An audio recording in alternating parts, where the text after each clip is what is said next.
கடந்த சில மாதங்களாக ரூத்தினுடைய சரித்திர புத்தகத்தை நாம சிந்தித்து போன வாரத்தோட அதை நாம நிறைவு செய்தோம்.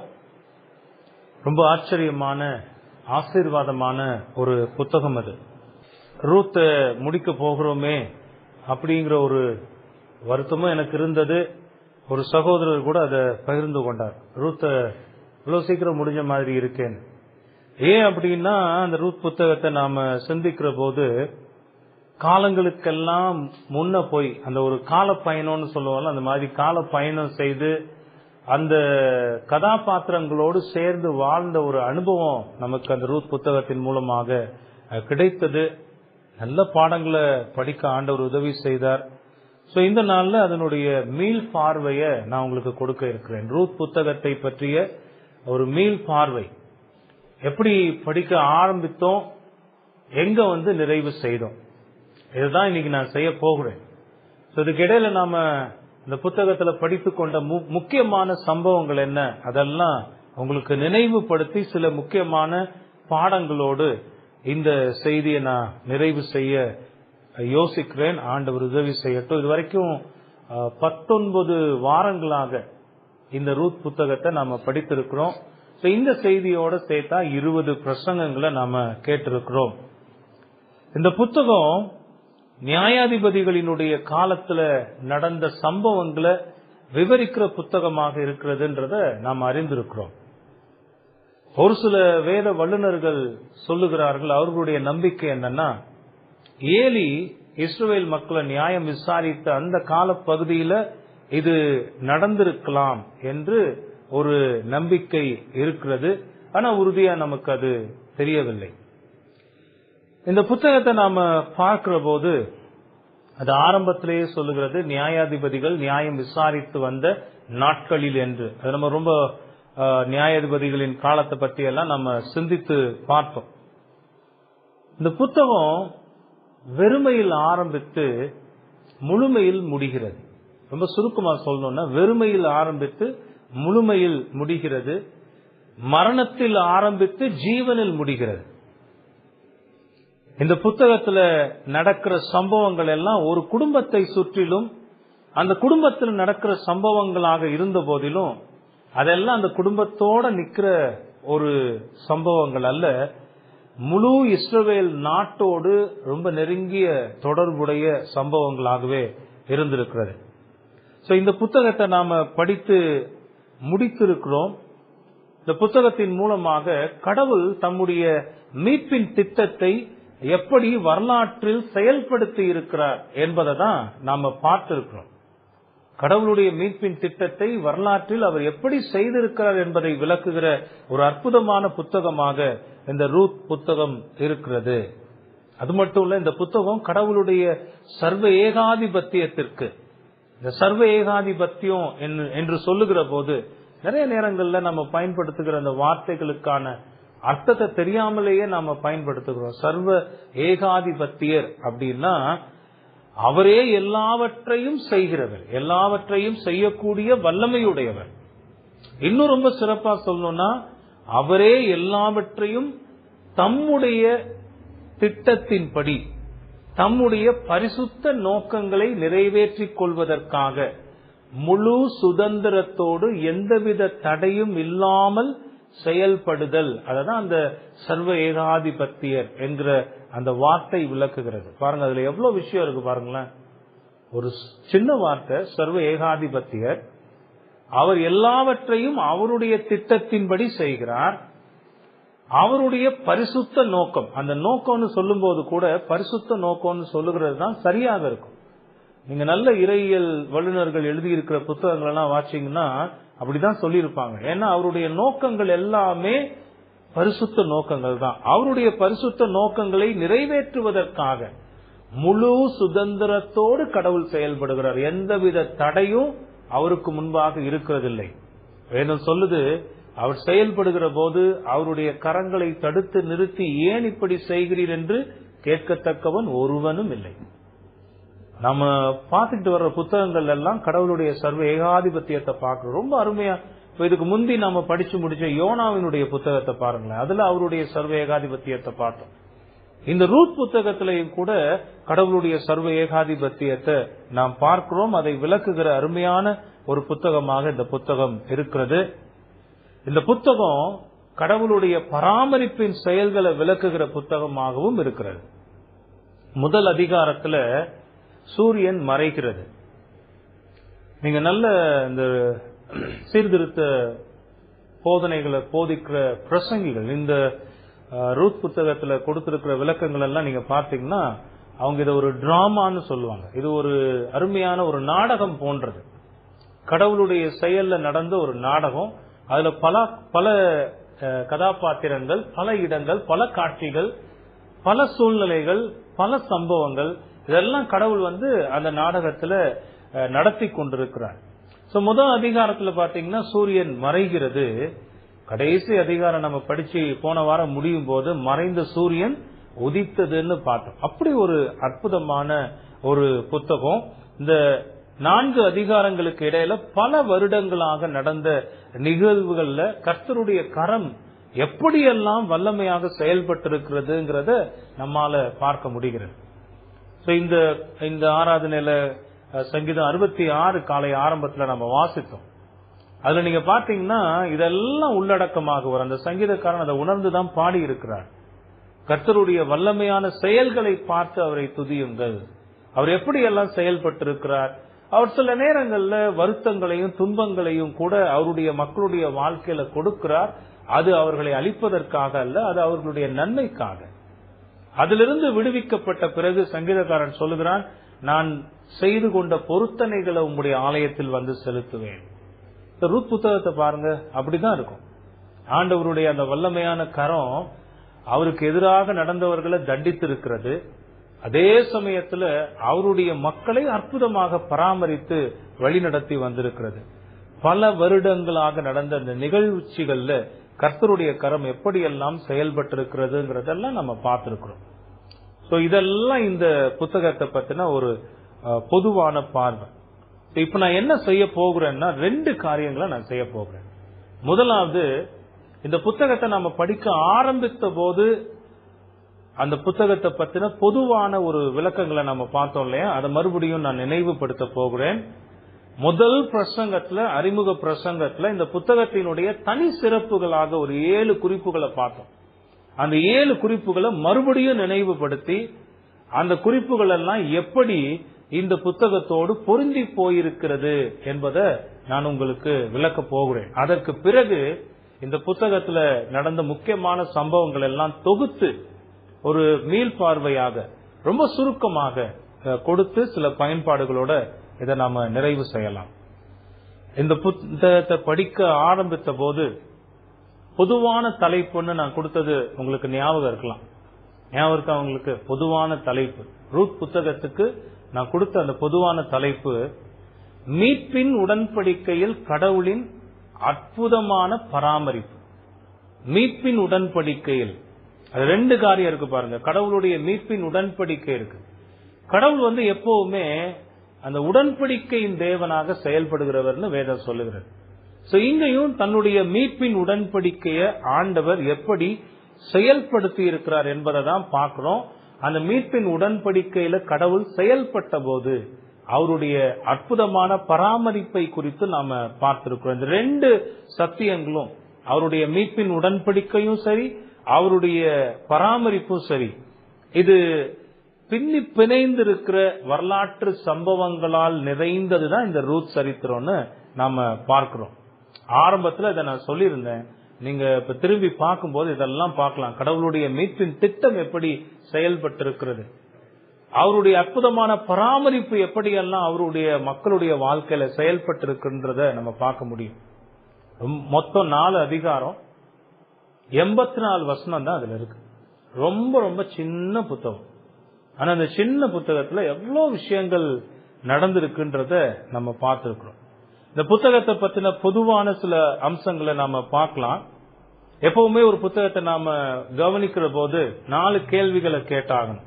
அதுதான் கேட்டு இந்த புத்தகத்தை ஆரம்பித்தோம். யார் இந்த புத்தகத்தை எழுதியது, எந்த கால பகுதியில் எழுதப்பட்டது, யாருக்காக எழுதப்பட்டது, என்ன நோக்கத்தோடு எழுதப்பட்டது? ரொம்ப சுருக்கமாக அதை நான் நினைவுபடுத்துகிறேன். இந்த புத்தகத்தை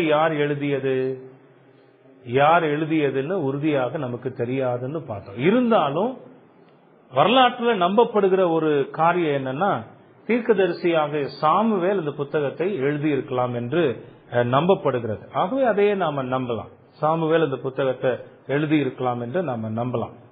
எந்த கால பகுதியில் இது எழுதப்பட்டது அதுவும் உறுதியா தெரியாது. யார் எழுதினான்றது உறுதியா தெரிந்தாதானே எந்த கால பகுதியில் எழுதினதுன்னு உறுதியா தெரியலாம். சாமுவேல் இதை எழுதியிருக்கலாம்னு நம்பப்படுகிற போது கிமு 11வது நூற்றாண்டின் கடைசி பகுதியில் இது எழுதப்பட்டிருக்கலாம் என்று நம்பப்படுகிறது. மூணாவது, இது யாருக்காக எழுதப்பட்டது? கடவுளின் உடன்படிக்கையின் மக்களாகிய இஸ்ரவேலர்களுக்காக எழுதப்பட்ட புத்தகம். இஸ்ரவேலர்கள் தொடர்ந்து தங்களுடைய வேதத்தோடு இதை இணைத்துக் கொண்டு கடவுள் வரலாற்றில் நிகழ்த்தி இருக்கிற இந்த சம்பவங்களை எல்லாம் அவங்க நினைவு கூர்ந்து கடவுளுடைய மீட்பின் உடன்படிக்கையை அவர்கள் பற்றி கொள்ளவும், அவரை விசுவாசித்து அவருடைய சர்வ ஏகாதிபத்தியத்தை விசுவாசித்து வாழ்வதற்காக இஸ்ரவேலர்களுக்காக எழுதப்பட்டது. நான் ஆரம்பத்தில் உங்களுக்கு சொல்லியிருந்தேன், இஸ்ரவேலர்கள் இந்த ரூத் புத்தகத்தையும் தங்களுடைய முன்னோர்களின் வாழ்க்கையில் நடந்ததை அறிந்து கொள்வதற்காக அவர்களுடைய வேதத்தோடு சேர்த்து வைத்திருந்திருக்கிறார்கள். நீங்க பாத்தீங்கன்னா மெகிலோத் அப்படின்னு அவர்களுடைய அந்த வேத புத்தகம் அழைக்கப்படுகிறது. அந்த வேதாகம சுருள்கள்ல 5 புத்தகங்கள் இருக்குமா மெகிலோத் என்கிற அந்த வேத சுருள்ல. அந்த 5 என்னென்னு பாத்தீங்கன்னா பிரசங்கி, உன்னத பாட்டு, புலம்பல், எஸ்தர் மற்றும் ரூத். இந்த 5 புத்தகங்களையும் யூதர்கள் அவர்களுடைய வழக்கத்தின்படி, ரபிகள் இருந்தாங்க பாத்தீங்களா யூதர்கள் மத்தியில், அவங்க ரபிகள்னா டீச்சர்ஸ்னு அர்த்தம், போதிக்கிறவர்கள்.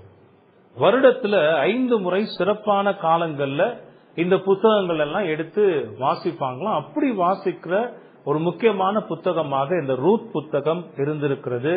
யூதர்களுடைய வாழ்க்கையோடு இணைந்ததாக இருந்ததே இந்த ரூத் புத்தகம் என்று நாம பார்க்கிறோம்.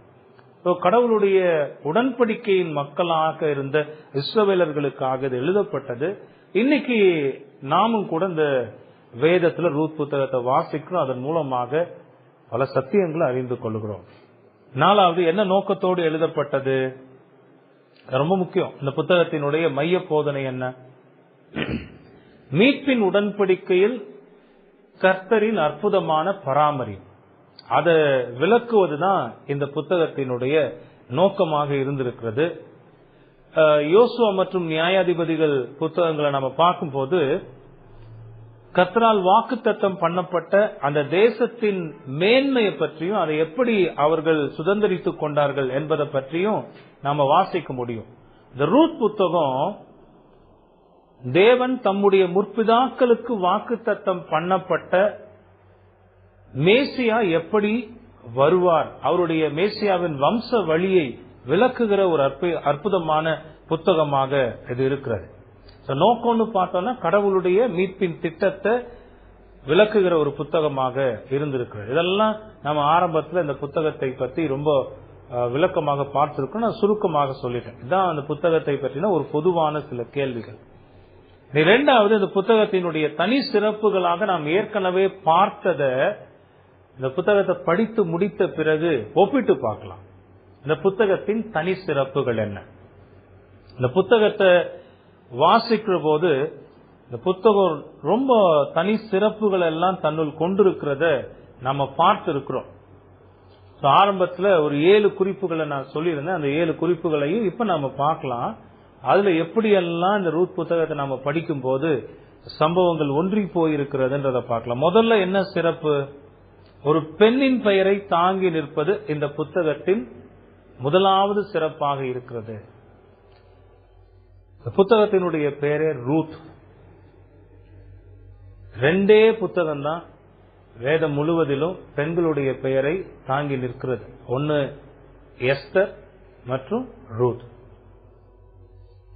இந்த புத்தகத்தெல்லாம் வாசிச்சு முடிச்சு இதெல்லாம் சிந்தித்து கொண்டு வரும்போது ஏன் கடவுள் இந்த புத்தகத்துக்கு போவாஸ்னு பேர் வச்சிருக்க கூடாது? நீங்க பாத்தீங்கன்னா அங்க ஒரு கீ பர்சனா 2வது அதிகாரம் வசனத்திலிருந்து கடைசி முடிகிற வரைக்கும் பாத்தீங்கன்னா அங்க ஓடிக்கிட்டே இருக்கிறது யாருன்னு பாத்தீங்கன்னா போவாஸ்.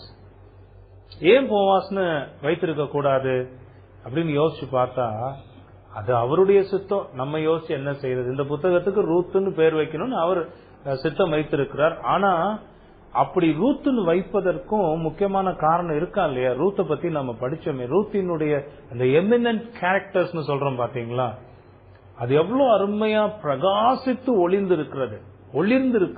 ஒளிந்திருக்கிறது இல்ல, ஒளிஞ்சு போயிருக்கல, ஒளிர்கிறது, பிரகாசமாக ஒளிர்ந்து கொண்டிருக்கிறதுன்னு பாருங்க. எஸ்தர் புத்தகத்தை படிக்க போறோம் அடுத்து, ஆண்டவர் உதவி செய்யட்டும். அதுலயும் எஸ்தருடைய குணங்களை பாருங்க. அதெல்லாம் ரொம்ப, அப்போ பரிசுத்த ஆவியானவர் சும்மா எல்லாம் புத்தகங்களுக்கு பெயர் வைக்கல. இந்த புத்தகத்துக்கு ரூத் என்று பெயர் வைத்திருக்கிறார். ஒரு பெண்ணின் பெயரை தாங்கி நிற்கிறது. ரூத் ஒரு மோவாபிய பெண். அவளுடைய மீட்பு, அதாவது மோவாப் தேசத்திலிருந்து அவள் மீட்டு கொண்டு வரப்பட்டு தம்முடைய மக்களோடு சேர்க்கப்பட்டிருக்கிற அந்த நிகழ்வு கடவுளுடைய மீட்பின் திட்டத்தை அருமையாக விளக்குகிற ஒரு பாடமாக இருந்ததை நம்ம பார்த்திருக்கிறோம். என்னதான் இஸ்ரவேல் மக்கள் எங்களுடைய தேவன், எங்களுடைய உடன்படிக்கை, அவர் எங்களுக்கு மட்டுமே உரியவர்னு சொல்லிக்கொண்டே இருந்த போதிலும் அவருடைய கிருபைகள் எல்லாம் பெறுவதற்கு நாங்கள் மட்டுமே தகுதியானவர்கள்னு நினைத்து கொண்டிருந்த போதிலும் ஆண்டவர் அப்படி நினைக்கல. அவருடைய எண்ணம் எல்லாம் வேற மாதிரி இருந்திருக்கு. ரட்சிப்பு யூதர்கள் வழியாக வருகிறது, அதுல எந்த மாற்று கருத்தும் இல்லை. ஆனா அந்த யூதர்களுக்குள்ளாக புறஜாதிகளையும் கொண்டு வந்து சேர்க்கிற திட்டத்தை கர்த்தர் கொண்டிருந்தார். ரட்சிப்பு யூதர்கள் வழியாக புறஜாதிகளுக்கு வர வேண்டும் என்பதே தேவனுடைய சித்தம். அது இங்கேயே அவர் ஆரம்பித்திருக்கிறார் பாருங்க. நியாயாதிபதிகளின் காலத்திலேயே ஆண்டவர் அதை செய்திருக்கிறார். உங்களுக்கு ஞாபகம் இருக்கா? போன வாரம் அந்த செய்தியை முடிக்கும் போது இதை தானே பார்த்தோம். ஒரு போவாஸ் ஒரு யூத வம்சத்தை சேர்ந்தவர், மோவாபிய பெண் ரூத். அங்கேயே கொண்டு வந்து ஆண்டவர் என்ன செய்திருக்கிறார்னா ஒரு இஸ்ரவேலனோடு ஒரு புறஜாதி பெண்ணை சேர்த்து வைத்திருக்கிறார். அதுக்கு முன்னாடியே ஆரம்பித்ததையும் நம்ம பார்த்திருக்கிறோம். இந்த புத்தகத்திலையும் அதை நம்ம மறுபடியும் பார்க்கிறோம். பழைய ஏற்பாட்டின் பல பகுதிகளும் சம்பவங்களும் கூட புறஜாதிகளுக்கும் ரட்சிப்பு உண்டு என்பதை நமக்கு விளக்குகிறது. யோனா புத்தகத்திலே அதை நம்ம பார்த்தோம். நினிவே பட்டணத்து மக்கள் 120,000 பேருக்கும் அதிகமான அந்த மக்கள் தங்களுடைய அழிவின் செய்தியை கேட்டபோது மனம் திரும்பி கர்த்தரை விசுவாசித்தார்கள் என்று நாம பார்க்கிறோம். கடவுளுடைய ரட்சிக்கும் கிருபையில் ஆண்களோடு பெண்களும் உடன் சுதந்திரவாளிகளாக இருக்கிறார்கள் என்பதை இந்த புத்தகம் நமக்கு நினைவுபடுத்துவதாக நாம் பார்த்தோம். எங்க பார்த்தாலும் ஆணாதிக்கம் நிறைந்த ஒரு சமுதாயத்துல பெண்கள் அதிகமாக புறக்கணிக்கப்படுகிற ஒரு காலகட்டங்கள்ல ஆண்டவர் பெண்களுக்கு உயரிய இடம் கொடுத்திருக்கிறத பார்க்கிறோம். தேவனுடைய ராஜ்யத்தின் சுதந்திரவாளிகளாக பெண்களும் இருக்கிறார்கள். அவருடைய மீட்பின் திட்டத்தில் பெண்களுக்கு மிக முக்கியமான பங்குண்டு என்பதை விளக்குகிற ஒரு அற்புதமான புத்தகம் இந்த ரூத்தின் புத்தகம். இதெல்லாம் நம்ம பார்த்தோம். இது இந்த புத்தகத்தை ஒரு சிறப்பான புத்தகமாக மாற்றி இருக்கிறது. 2வது நம்ம என்ன பார்த்தோம்? இந்த ரூத்தை குறித்து பார்க்கும்போது நீதிமொழிகள் 31வது அதிகாரத்தில் சொல்லப்பட்ட ஒரு நல்ல குணசாலியான பெண்ணுக்கு ரூத் நல்ல உதாரணமாக இருக்கிறார். இதை ஆரம்பத்துல நம்ம பார்த்தோம். முதல் செய்தியில தனி சிறப்புன்னு சொல்லுகிற போது ரூத்தினுடைய அற்புதமான குணங்களை விளக்குகிற ஒரு புத்தகம். நீதிமொழிகள் 31ல சொல்லப்பட்டிருக்கிற அந்த குணசாலியான பெண்ணுக்குரிய குணங்கள் எல்லாம் ரூத்தினிடத்தில் காணப்படுகிறதுன்னு அப்ப பார்த்தோம். ஆனா அந்த புத்தகத்தை நம்ம படித்து முடித்திருக்கிற போது ரூத்தினுடைய நல்லொழுக்கங்கள் எல்லாம் நாம எவ்வளவு பார்த்திருக்கிறோம். ரூத் முதல்ல ரூத்தினுடைய விசுவாசத்தை பார்த்திருக்கிறோம். தன்னுடைய மாமியை விட்டு விலகாம சொன்ன வார்த்தை பல காரியங்கள் இருந்தாலும் அதுல ரொம்ப முக்கியமாக நம்ம கவனிக்க வேண்டிய வார்த்தை என்னன்னா, உம்முடைய தேவன் என்னுடைய தேவன். நீங்க எங்க இருந்து எப்படி வாழ்கிறீர்களோ அங்க இருந்து நான் அப்படி வாழ்வேன், உம்முடைய தேவனை நான் ஆராதித்து வாழ்வேன் என்கிற அற்புதமான விசுவாசத்தை குறித்து பார்த்தோம். ரூத்தினுடைய உண்மையை குறித்து பார்த்தோம். அக்கறை, ரூத்தினுடைய துணிவு, அவளுடைய தாழ்மை, ரொம்ப சுறுசுறுப்பாக செயல்பட்ட விதம், ரூத்தினுடைய நம்பகத்தன்மை. நகோமி எவ்வளவு தூரம் ரூத்தை நம்பி இருந்தாங்க பாருங்க. அது மட்டும் இல்ல, ரூத்தினுடைய பேச்சுல எவ்வளவு உறுதியான பேச்சு. கட்டுக்கதைகள் இல்ல, போலியான வார்த்தைகள் அல்ல, ஏமாற்று வார்த்தைகள் அல்ல, அளப்புகிற வார்த்தைகள் அல்ல. நேர்த்தியாக பேசக்கூடிய பேச்சில் உறுதியான ஒரு தன்மையை பார்க்கிறோம். இதெல்லாம் அந்த நீதிமொழிகள் 31 அந்த ஆசிரியர் சொல்லி இருக்கிற அந்த குணங்களோடு ஒப்பிட்டு போனதை நம்ம பார்த்திருக்கிறோம். அது ஒரு அருமையான ஒரு தனி சிறப்பு. பெண்களாக நிறைய பாடங்களை ரூத்துக்கிட்ட இருந்து கற்றுக்கொண்டிருக்கிறோம். 3வது தனி சிறப்பு என்ன? ரூத்தினுடைய விசுவாசத்தை பார்க்கிறோம். நிறைய பேருக்கு ஒரு சந்தேகம், ரூத் ஒரு விசுவாசியா அப்படின்னு. நம்ம அதெல்லாம் படிச்சு வரும்போது பார்த்திருக்கிறோம். எந்த சந்தேகமும் இல்லாம ரூத் நல்ல விசுவாசமான பெண், தன்னுடைய மாமியாருக்கு கீழ்ப்படுகிற குணத்தை கொண்டிருந்த ஒரு பெண், முன்பின் அறியாத ஒரு தேசத்தின் ஜனங்களோடு ஞானமாக நடந்து கொண்ட ஒரு பெண். அவளுடைய தாழ்மையையும் பொறுமையையும் விவேகத்தையும் இதெல்லாம் நம்ம பார்த்திருக்கிறோம். இதெல்லாம் தான் ரூத் ஒரு நற்குணசாலியான பெண்ணாக நமக்கு காட்டி இருக்கிறது. இதெல்லாம் பார்க்க போகிறோம்னு பார்த்தோம். இந்த புத்தகத்தை பார்த்து முடிக்கிற போது அதெல்லாம் நம்ம பார்த்திருக்கிறோம். அருமையான ஒரு பெண். அப்போ ஒரு பெண்களாக இருக்கிறவர்கள் இந்த ரூத்தை பார்த்து பல பாடங்களை கற்றுக்கொண்டு தங்களுடைய வாழ்க்கை அதுக்கு ஏற்ற விதத்துல சீர்திருத்துவது நல்லதுன்னு பார்த்தோம். 4வது இந்த புத்தகத்தினுடைய தனி சிறப்பு என்ன? இந்த புத்தகம் அற்பமாக எண்ணப்பட்ட மனிதர்கள் மீதும் கடவுளுடைய சர்வ ஆளுகை, அவருடைய பராமரிப்பின் கிருபை இருக்கிறது என்பதை விளக்குகிறது. அதை நாம் பார்க்க போகிறோம்னு பார்த்தோம். அதை பார்த்து முடிச்சிருக்கிறோம். எல்லாவற்றையும் இழந்த நகோமி மற்றும் ரூத் மற்றவர்களுடைய பார்வையில அற்பமாக எண்ணப்பட்டவர்கள். அவங்க மறுபடியும் பெத்லகேமுக்கு திரும்பும் போது அந்த செய்தி உங்களுக்கு ஞாபகம் இருக்கா? சுற்றி இருந்த மனிதர்கள் எல்லாம் என்னென்னலாம் பேசியிருப்பாங்க. ஏமா இப்படி வெறுமையா திரும்பி வர்றதுக்கு தானே பெத்லகேம்ல இருந்து போன, கொஞ்ச காலம் பஞ்சம் இங்கேயே இருந்திருக்கலாம், நாங்கெல்லாம் இருக்கலையா? இன்னைக்கு பாரு நாங்கெல்லாம் எப்படி இருக்கிறோம். நீ வெளியே போன, உன் புருஷனை பறி கொடுத்த, 2 பிள்ளைங்களை பறி கொடுத்த. அவளே சொன்னானா இல்லையா நகோமியே, நான் நிறைவுள்ளவளாக போய் வெறுமையானவளாக திரும்பி வந்திருக்கிறேன். அவங்களாம் எப்படி ஏளனமா பார்த்திருப்பாங்க. நிச்சயம் ஒரு சில மனிதர்கள் இருந்திருப்பாங்க அவங்களுக்கு ஆதரவாக. இதெல்லாம் பார்த்தோம்.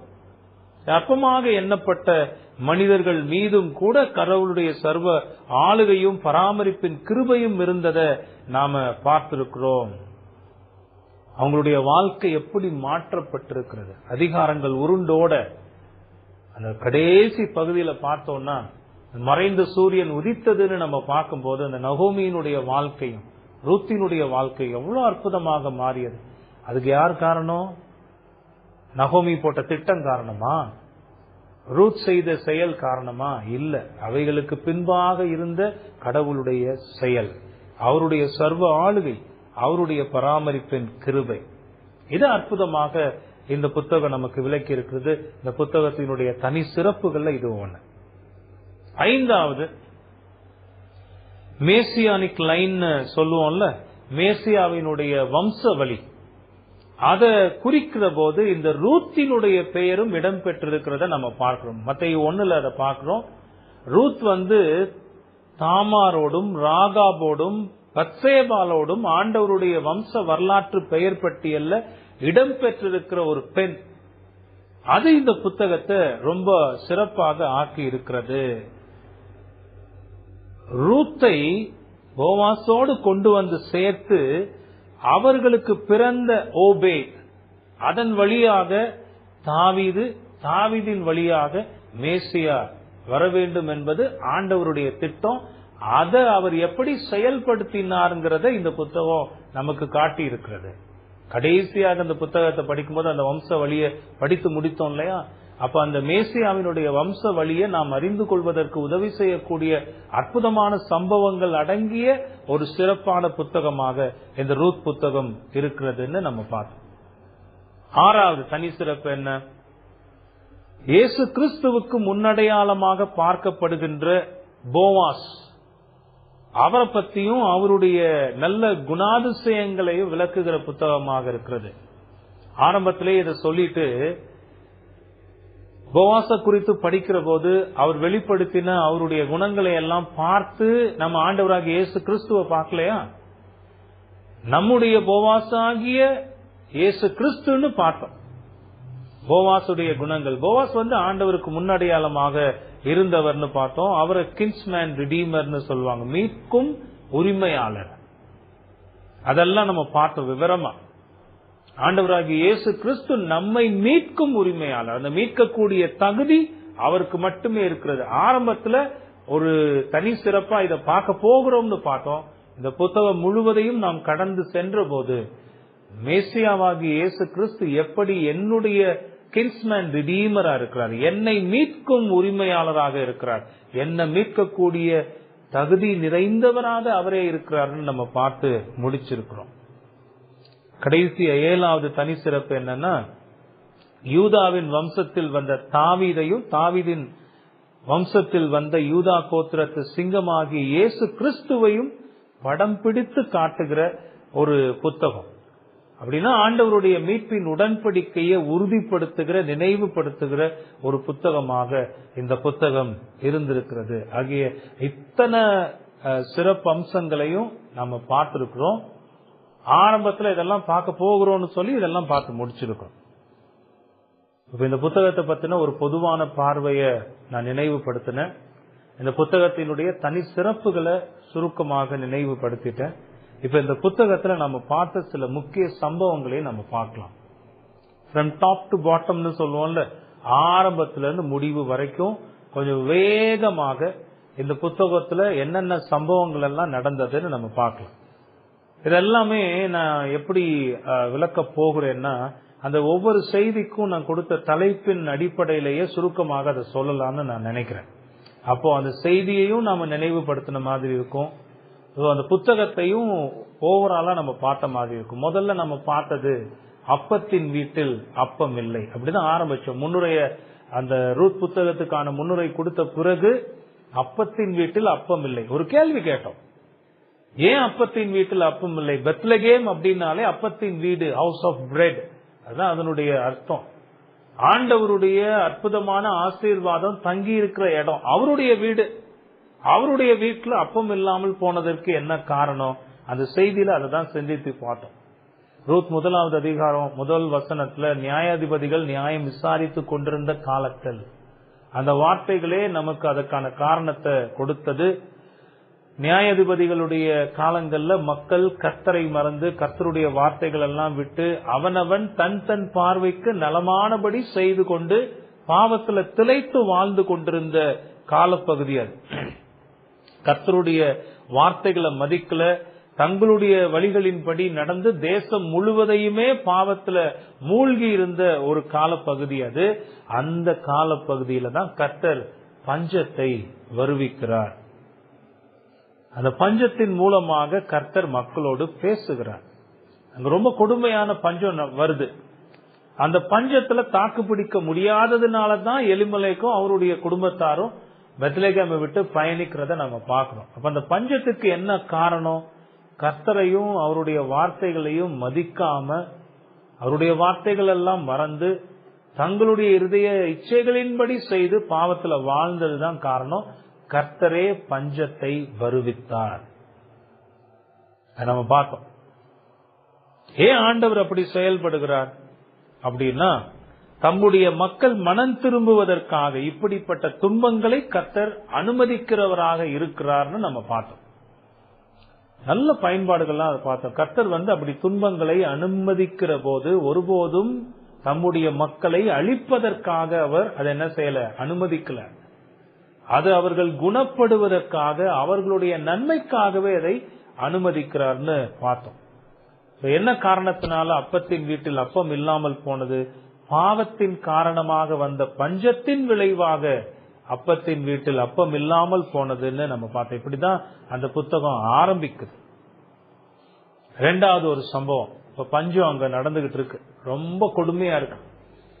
அந்த நேரத்துல அந்த அறிமுக வசனங்கள்ல ஒரு குடும்பம் அறிமுகப்படுத்தப்படுகிறது. அந்த குடும்பத்தை பத்தியும் அந்த குடும்பத்தின் நபர்களை பத்தியும் அறிமுகப்படுத்தப்படுகிறது. எலிமலேக்கு, அவனுடைய மனைவி நகோமி, அவங்களுடைய 2 மகன்கள் மக்லோன் மற்றும் கிலியோன். இவர்கள் ஒரு பயணம் செய்கிறார்கள். எங்க பயணம் செய்யறாங்க? யூதாவில் உள்ள பெத்லகேம்ல இருந்து பயணம் செய்து அவங்க எங்க போறாங்கன்னா மோவாப் தேசத்துக்கு போறாங்க. ஒரு பயணம். இந்த பயணத்தை குறிச்சு நம்ம என்ன பார்த்தோம்? கூடாத பயணத்தின் கொடுமையான துன்பங்கள்ன்ற தலைப்புல நம்ம பார்த்தோம். ஏன் இந்த பயணம் கூடாத பயணம்னு நம்ம சொல்லுகிறோம்ங்கிறதுக்கான காரணங்கள் எல்லாம் பார்த்தோம். கர்த்தருடைய மக்கள் ஒருபோதும் மோவாபியரோடு சேரக்கூடாது. உங்களுக்கு ஞாபகம் இருக்கலாம், அந்த மோவாபியர் யாரு, அவர்களுடைய ஆரம்பம் எப்படி, இந்த மோவாபியருக்கும் இஸ்ரவேல் மக்களுக்கும் இருந்த உறவு எப்படிப்பட்டது, இதெல்லாம் கூட அப்போ உங்களுக்கு விளக்கி இருக்கிறேன். ஒருபோதும் அந்த மக்களோடு சம்பந்தம் கலக்க கூடாது என்று கர்த்தர் நேரடியாக கட்டளையிட்டிருந்த போதிலும் இந்த துன்பத்தை ஒரு காரணமாக காட்டி கர்த்தர் சொல்லக்கூடாது, போகக்கூடாதுன்னு சொல்ல இடத்துக்கு இவங்க பயணம் போறாங்க. அப்படி பயணம் போனதின் விளைவாக அவங்க துன்பங்களை தான் அனுபவித்தார்கள்னு பார்த்தோம். அதன் விளைவு என்ன? எலிமலேக்கும் மோவாப்ல இறந்து போறாரு. அவனுடைய 2 மகன்களும் அங்க இறந்து போறாங்க. நகோமியும் கூட அங்க தவறு செய்ததை பார்க்கிறோம். அது 2 செய்தியா பார்த்தோம். உங்களுக்கு ஞாபகம் இருக்கா? கூடாத பயணத்தின் கொடுமையான துன்பங்கள் பகுதி 1 பகுதி 2ன்னு பார்த்தோம். எலிமலேக்கு செய்த தவறு என்ன, அதுலதான் இந்த மோவாபியரை பத்தின காரியங்கள்லாம் பார்த்தோம்.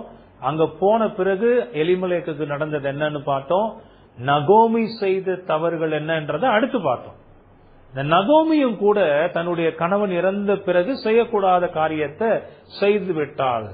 தன்னுடைய 2 மகன்களுக்கோ ஆண்டவருடைய நேரடியான கட்டளைக்கு எதிராக மோவாப் பெண்களை திருமண உறவில் கொண்டு வந்து சேர்த்தாள். மக்லோனுக்கு ரூத், கிலியோனுக்கு ஓர்பால், இந்த 2 பேரையும் கொண்டு வந்து திருமண பந்தத்துல சேர்த்து விட்டாள். அது ஒரு பெரிய ஆபத்துல கொண்டு போய் முடிந்தது. அதனுடைய விளைவு என்ன? மக்லோனும் கிலியோனும் அங்கே இறந்து போய்விட்டார்கள். இப்ப பாத்தீங்கன்னா 3 விதவைகள். ஒரு விதவையா இருந்த நகோமி இப்ப தன்னுடைய மருமகள்களோடு சேர்ந்து 3 விதவைகளாக அங்க இருந்த. அந்த துன்பம் வர்றதுக்கு என்ன காரணம் நம்ம பார்த்தோம். உங்களுக்கு ஞாபகம் இருக்கா? நம்ம வாழ்க்கையில துன்பங்கள்லாம் சாதாரணமா வர்றதில்லைங்க.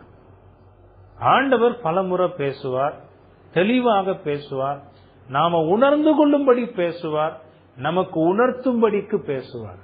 வாழ்க்கையினுடைய சந்தர்ப்ப சூழ்நிலைகள் வேதத்தின் மூலமாக, பிரசங்கத்தின் மூலமாக, நம்முடைய மனசாட்சியின் மூலமாக, மனசாட்சியில் ஆண்டவர் தம்முடைய வார்த்தையின் மூலமாக இப்படி தொடர்ந்து பேசிக்கொண்டே இருக்கிறார். அந்த அவருடைய சத்தத்தை எல்லாம் நாம புறம் தள்ளிவிட்டு நான் என்ன செய்யணும்னு நினைக்கிறேனோ அதை நான் செய்வேன்னு போகிற போது ஆண்டவர் பாவத்தை அனுமதிக்கிறார். ஏன்னா அடியாத மாடு படியாதுன்னு ஒரு பேச்சு உண்டு, தெரியுமா? அடியாத மாடு என்ன செய்யாது? படியாது. சொல்ல சொல்ல கேட்க மாட்டேங்கிறார். நீ போ, அப்ப நீ துன்பப்பட்டாதான் உனக்கு அது. இப்ப ஆண்டவரா கழுத்தை பிடிச்சு மோவாப் தேசத்துக்கு தள்ளி இந்த துன்பங்கள் எல்லாம் கொண்டு வந்த அந்த பாவத்தினுடைய விளைவு. கர்த்தர் அதை என்ன செய்கிறார்னா தம்முடைய பரிசுத்த நோக்கத்தை நிறைவேறுதலுக்காக பயன்படுத்திக் கொள்ளுகிறார். அங்க செய்த அந்த விளைவு இப்ப 3 விதவைகளாக வந்து விட்டார்கள். தொடர்ந்து கர்த்தருடைய வார்த்தையை மீறுவதால் துன்பங்கள் மட்டுமே வந்தடையும் என்கிற ஒரு பயன்பாட்டை நம்ம படித்தோம். சம்பவங்களை பார்த்தோம், பாடங்களை படித்தோம். இப்படிதான் பார்த்தோம், படித்தோம். கூடாத பயணத்தின் கொடுமையான துன்பங்களை பார்த்தோம். அதற்கான படிப்பென்ன? கர்த்தருடைய வார்த்தைகளை தொடர்ந்து மீறுவதே நம்முடைய வாழ்க்கையில் நாம் துன்பங்களை அனுபவிப்பதற்கான காரணம் என்று படித்தோம். 3வது சம்பவம், கர்த்தர் தம்முடைய மக்களை சந்தித்தார். ஏறக்குறைய 10 ஆண்டுகள் தேசத்துல பஞ்சம் நிலவியதையும் அதன் பிறகு கர்த்தர் தம்முடைய மக்களை சந்தித்தார் என்பதை நம்ம பார்த்தோம். அதாவது அந்த சந்தித்தல் என்பதனுடைய அர்த்தம் என்னன்னு அதுல நம்ம பார்த்திருக்கிறோம். தம்முடைய மக்கள் மீது அவர் இரக்கத்தை வெளிப்படுத்தி அவர்களை விசாரித்து அவர்களுடைய தேவைகளை கவனித்தார் என்று நாம பார்த்தோம். ஒரு கேள்வி கேட்டா ஞாபகம் இருக்கா? கடவுள் தம்முடைய மக்களை சந்திப்பதற்கு என்ன காரணம்? அவர்களுடைய மனம் திரும்புதலும் அவர்களுடைய தாழ்மையும் காரணமா? ஞாபகம் இருக்கா அவங்களுக்கு? ஒரு வகையில அது காரணமாக இருக்கலாம். அததான் ஆண்டவர் எதிர்பார்க்கிறார். அந்த துன்பங்களின் மூலமாக அவங்க பாடங்களை கற்றுக்கொள்ளணும், மனம் திரும்புதல் வரணும், கர்த்தருக்கு முன்பாக தங்களை தாழ்மைப்படுத்தணும். ஆனா ஒருபோதும் கடவுள் என்ன செய்கிறது இல்லைன்னா இந்த மனம் திரும்புதலையும் தாழ்மையையும் அதை ஒரு காரணமாக வைத்து அவர்களுக்கு இரக்கத்தை வெளிப்படுத்துகிறது இல்ல. அப்ப கடவுள் தம்முடைய மக்கள் மீது இரக்கத்தை வெளிப்படுத்துவதற்கு என்ன காரணம்? அது அவருடைய குணாதிசயம். அவருடைய குணாதிசயம், அவருடைய கிருபை, இரக்கம், தயவு, மன உருக்கம், நீடிய சாந்தம், பொறுமை, இப்படி வேதம் சொல்லுகிற அவருடைய குணாதிசயங்களை எல்லாம் ஆண்டவர் என்ன செய்கிறார்? வெளிப்படுத்துகிறார். அது மட்டும் இல்ல, ரொம்ப முக்கியமாக கடவுள் இப்படி இறங்குவதற்கு என்ன காரணம்னா அவருடைய உடன்படிக்கை, அவருடைய வாக்குத்தத்தம். இது 3 தான் காரணமாக இருக்கிறதுன்னு நம்ம பார்த்தோமே தவிர ஒரு மனுஷன் மனம் திரும்பிட்டான்றதுக்காக எல்லாம் இல்ல. நம்முடைய வாழ்க்கையை வச்சு ஒரு பாடமா நம்ம பார்க்கலையா? ஆண்டவர்கிட்ட போய் நம்ம துன்பத்தை அனுபவிக்கிற நேரம், ஆண்டவரே எனக்கு விடுதலையை கொடுங்கன்னு நம்ம ஜெபம் பண்றோம். ஆண்டவர் நமக்கு விடுதலையை கொடுக்கிறார். எதை பார்த்து விடுதலையை கொடுக்கிறார்? நம்ம மனம் திரும்பிட்டோம், இனிமே நம்ம அந்த பாவம் செய்ய மாட்டோம்னு நினைச்சு அவர் அதை செய்யறார். போய் கேட்டுட்டு அடுத்த நிமிஷமே அதே பாவத்தை செய்து ஓடிக்கொண்டிருக்கிற மக்கள் நாம. ஆண்டவர் என்ன? அதன் மூலமாக அவருடைய குணாதிசயத்தை வெளிப்படுத்துகிறார், அவருடைய வாக்குத்தத்தத்தை வெளிப்படுத்துகிறார், அவருடைய உடன்படிக்கை. எல்லாவற்றையும் கடவுள் அவர் செய்கிறார், அவருடைய வல்லமையின்படி செய்கிறார், அவருடைய நோக்கத்திற்காக செய்கிறார், அவருடைய மகிமைக்காக செய்கிறார். இதுல எங்கேயாவது கொண்டு மனிதனை நிறுத்தணும்னு வைங்களேன், அது ஆபத்து. அது உலக சிந்தனையா போயிடும், அது வேதத்தை திரிக்கிறதா போயிடும். ஆண்டவருக்கு தெரியும் எல்லாவற்றையும் ஏன் செய்கிறேன், எவ்வளவு காலம் பஞ்சத்தை அனுமதிக்கணும்னு அவருக்கு தெரியும். பார்த்தோன்னே அவருக்கா பஞ்சத்தை கொடுத்ததும் அவர் தான், எவ்வளவு காலம் பஞ்சம் இருக்கணும்னு தீர்மானித்து இருக்கிறவர் அவர், அந்த பஞ்சத்தை தீர்த்தவரும் அவர்தான். கர்த்தர் தம்முடைய மக்களை சந்தித்தார். நம்மையும் ஆண்டவர் சந்தித்து நமக்கு ரட்சிப்பை கொடுத்திருக்கிறார். நம்முடைய வாழ்வின் தேவைகளை எல்லாம் அவர் சந்தித்திருக்கிறார். அப்படின்னா அதுக்கு நம்முடைய கிரியைகள் காரணம் அல்ல, தேவனுடைய குணாதிசயமோ அவருடைய வாக்குத்தத்தமோ அவருடைய உடன்படிக்கையும் தான் காரணங்கிறத நம்ம படிச்சோம். இது 3வது சம்பவம். 4வது சம்பவம், இப்போ நகோமி மோவாப் தேசத்திலிருந்து கர்த்தர் தம்முடைய மக்களை சந்தித்தார் என்பதை கேள்விப்படுகிறார். கேள்விப்பட்ட உடனே அங்கிருந்து பயணம் மேற்கொள்ளுகிறார். அப்போ ஒரு செய்தி கேட்டோம், சொந்தமா சொர்க்கமா அப்படின்னு ஒரு செய்தி. நகோமி கிளம்பி வர நகோமியோடு கூட சேர்ந்து ரூத்தும் ஓர்பாலும் பயணப்பட்டு வருகிறார்கள். நகோமி அவர்களை தடுக்கிறாள். அதுல முதல்ல 2 பேரும் இல்ல இல்ல நாங்களும் உங்க கூட தான் வருவோம்னு சொல்றாங்க. ஆனா 2வது தடவை வேண்டாமா நீங்க உங்க வீடுகளுக்கே போங்கன்னு சொல்லும் போது ஓர்பால் என்ன செய்கிறாள்? தன்னுடைய சொந்தத்தை தெரிவு செய்து கொண்டு அவள் திரும்பி போகிறாள். ரூத்தை வற்புறுத்துகிற போது, நீங்க என்ன வற்புறுத்த வேண்டாம், நான் திரும்பி போகிறத குறிச்சு என்ன செய்யக்கூடாது, என் கூட நீங்க பேசவே கூடாது, நீங்க எங்க போறீங்களோ அங்க நான் வருவேன், உம்முடைய ஜனம் என்னுடைய ஜனம், உம்முடைய தேவன் என்னுடைய தேவன், நீர் எங்கு மரிக்கிறீரோ அங்கு நான் மரித்து அடக்கம் பண்ணப்படுவேன், மரணமே அல்லாமல் நம்மை வேறொன்றும் பிரிக்க மாட்டாது. அப்ப ரூத்தினுடைய அந்த உறுதியை பார்த்து நகோமி என்ன செய்கிறார்? தன்னோடு கூட ரூத்தையும் பெத்லகேமுக்கு அழைத்து வருகிறார். அங்க ஒரு பாடம் பார்த்தோம். சில நேரங்கள்ல நம்ம முடிவுகளை எடுப்பதற்கான ஒரு சந்தர்ப்பங்கள் வருகிற போது நல்லா யோசித்து சரியான சந்தர்ப்பமா எடுக்கணும், முடிவு எடுக்கணும். ஒரு துன்பம் வரும், கஷ்டம் வரும்ன்றதுக்காக பரலோகத்தை நோக்கிய பாதையை விட்டு என்ன செய்யக்கூடாது, வழி விலகக்கூடாது. ஓர்பால் போனால் அதோட அவ்வளவுதான், அதுக்கப்புறம் என்ன நடந்ததுன்றதே நமக்கு தெரியாது. ஆனா ரூத் கடைசி வரையிலும் நின்று இன்னைக்கு வரைக்கும் பேசப்படுகிற ஒரு பெண்மணியாக இருக்கு. யோசிச்சு பாருங்க. அப்ப நாம நம்முடைய வாழ்க்கையில சில துன்பமான நேரங்கள்ல நம்ம பயணத்தை மேற்கொள்ளுகிற போது நாம எடுக்கிற முடிவுகள் ரொம்ப கவனமா இருக்கும். அந்த பாதையில போகிற போது சில நேரங்கள்ல கஷ்டங்களும் துன்பங்களும் வரலாம். ஆனா நம்ம போய் சேரக்கூடிய இடம் பரலோகமாக சொர்க்கமாக இருக்க வேண்டும். ஓர்பால் சொந்தத்தை தெரிவு செய்தால், ரூதோ சொர்க்கத்தை தெரிவு செய்தால். எப்படிங்க சொர்க்கம்னு பார்த்தோம். அந்த புத்தகம் முடியும் போது பார்த்தீங்களா, எந்த வயல் நிலத்துல வேலைக்காரியா போய், வேலைக்காரி கூட கிடையாது, சொல்ல போனா பிச்சைக்காரி, அப்படிதான் சொல்லணும், போய் கதிர்களை பொறுக்கினாலும் அந்த வயலுக்கு மட்டும் இல்ல, அது மாதிரி போவாஸ்க்கு இருந்த எல்லா சொத்துக்கும் எஜமானி. என்ன பெரிய பாக்கியம் பாத்தீங்களா? அதை நம்ம பார்த்தோம். 4வது ஒரு சம்பவம். இனி 5வது பார்ப்போம். ரூத்தினுடைய பெத்லகேம் பயணம். ரூத் தனக்கு உண்டான எல்லாவற்றையும் விட்டு விட்டு ரொம்ப கடினமான ஒரு பயணம். அது மோட்ச பயணத்துல நம்ம பார்ப்போம், கிறிஸ்டியன் பயணித்து போகிற போது கூட பயணம் கிளம்புனவன் பாதியிலேயே சேத்துல விழுந்து, ஐயோ இது இவ்வளவு கஷ்டமா இருக்கா, நான் இனி எப்படி இந்த பயணத்தை தொடங்குவேன்? கிறிஸ்டியான பார்த்து கேட்கறான், இப்படி இருந்துச்சுன்னு சொன்னேன்னா உன் கூட நான் வந்திருக்கவே மாட்டேனே. அவன் சொல்றான், நானே விழுந்தது எனக்கே தெரியாது, நானும் உன்னோட கூட சேர்ந்துதான் வர்றேன், இனி எவ்வளவு கஷ்டம் இருக்க போதும். அவன் ஒரே வார்த்தையில சொல்லிட்டு ஓடிட்டான், இனிமே நான் என்ன செய்ய மாட்டேன், உன் கூட வரவே மாட்டேன்னு பின்னங்கால் பெடரியில் அடிக்க ஓடிவிட்டான். அப்போ கடினமான பயணங்கள் இருக்கிறது, என்னுடைய விசுவாச வாழ்க்கையில சோதனைகள் வருகிறது. அது பிசிக்கலாவும் ரொம்ப சேலஞ்சான ஒரு பயணம்னு நம்ம பார்த்தோம். பயணப்பட்டு பெத்லகேமுக்கு வந்த பிறகும் அது ரொம்ப கஷ்டமாக இருந்ததுன்னு நம்ம பார்த்தோம். ரூத் ஆனா அது எல்லாத்தையும் கூட ரொம்ப உறுதியாக பிடித்து கொண்டார். கொடுத்த வார்த்தையை நிறைவேற்றுகிற ஒரு அற்புதமான குணாதிசயத்தை ரூத்தினுடைய வாழ்க்கையில நம்ம பார்த்தோம்.